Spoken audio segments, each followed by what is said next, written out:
किसी ने क्या खूब कहा है कि उल्फत के मारो से न पूछो आलम इंतजार का। उल्फत के मारो से न पूछो आलम इंतजार का, पतझड़ सी है जिंदगी ख्याल है बहार का।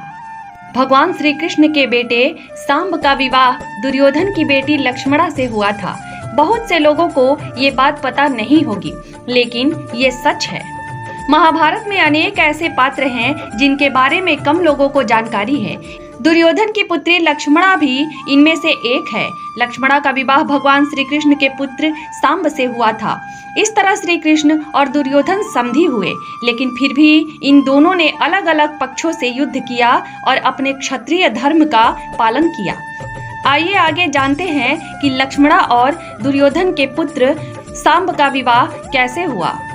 महाभारत के अनुसार दुर्योधन की अनेक पत्नियां थीं। इन सभी में सबसे प्रमुख थी भानुमति। दुर्योधन को भानुमति से 2 संतान हुई, एक पुत्र और दूसरी पुत्री।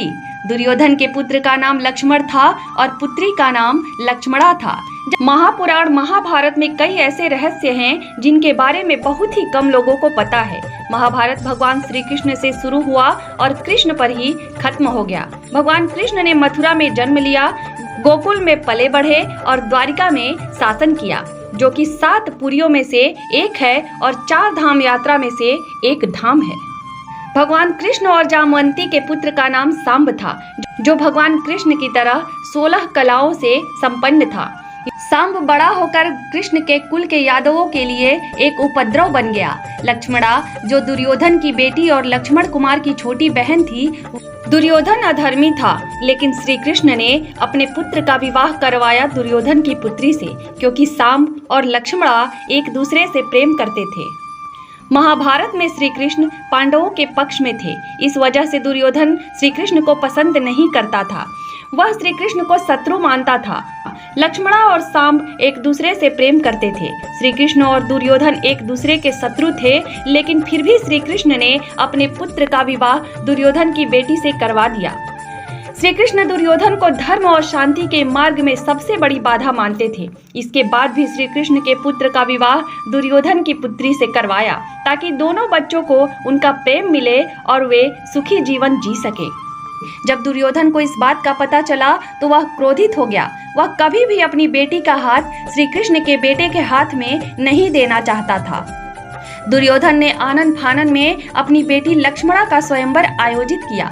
उस स्वयंवर में किसी भी यदुवंशी को आमंत्रित नहीं किया गया। इस कारण सांब स्वयंवर में नहीं जा सकता था। अपने प्रेम की खातिर उसने लक्ष्मणा को भगाने का सोचा।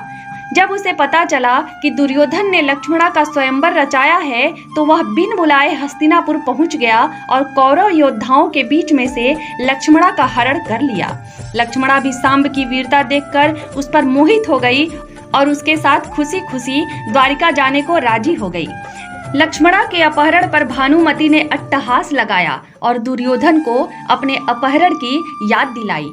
जब सांब लक्ष्मणा को हरण करके द्वारिका ले जा रहा था, तभी रास्ते में दुर्योधन के सैनिकों ने उसे बंदी बना लिया।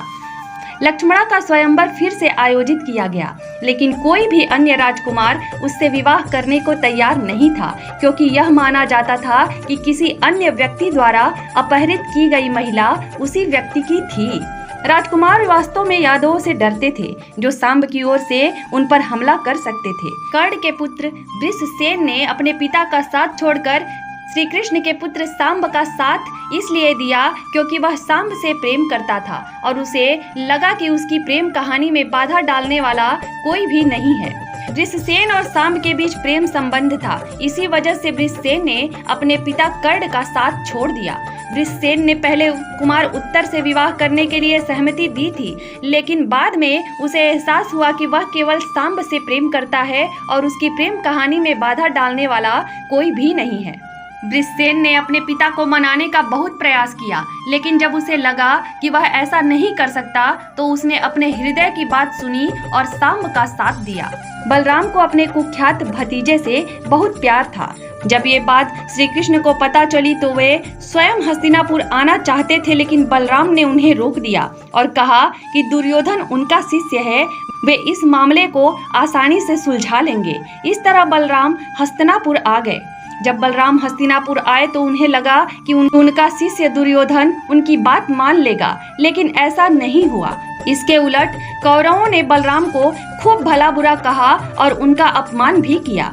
भीष्म पितामह ने उन्हें ऐसा करने से रोका, लेकिन फिर भी वे नहीं माने। कौरवों की बातें सुनकर बलराम को भी क्रोध आ गया। क्रोध में आकर बलराम ने हस्तिनापुर को अपने हल से धरती से उखाड़ दिया और गंगा नदी की ओर खींचने लगे। ये देख सभी कौरव डर गए। तब उन्होंने बलराम से क्षमा मांगी और लक्ष्मणा व सांब को भी मुक्त कर दिया। इस तरह श्री कृष्ण के पुत्र सांब का विवाह दुर्योधन की पुत्री लक्ष्मणा के साथ हुआ।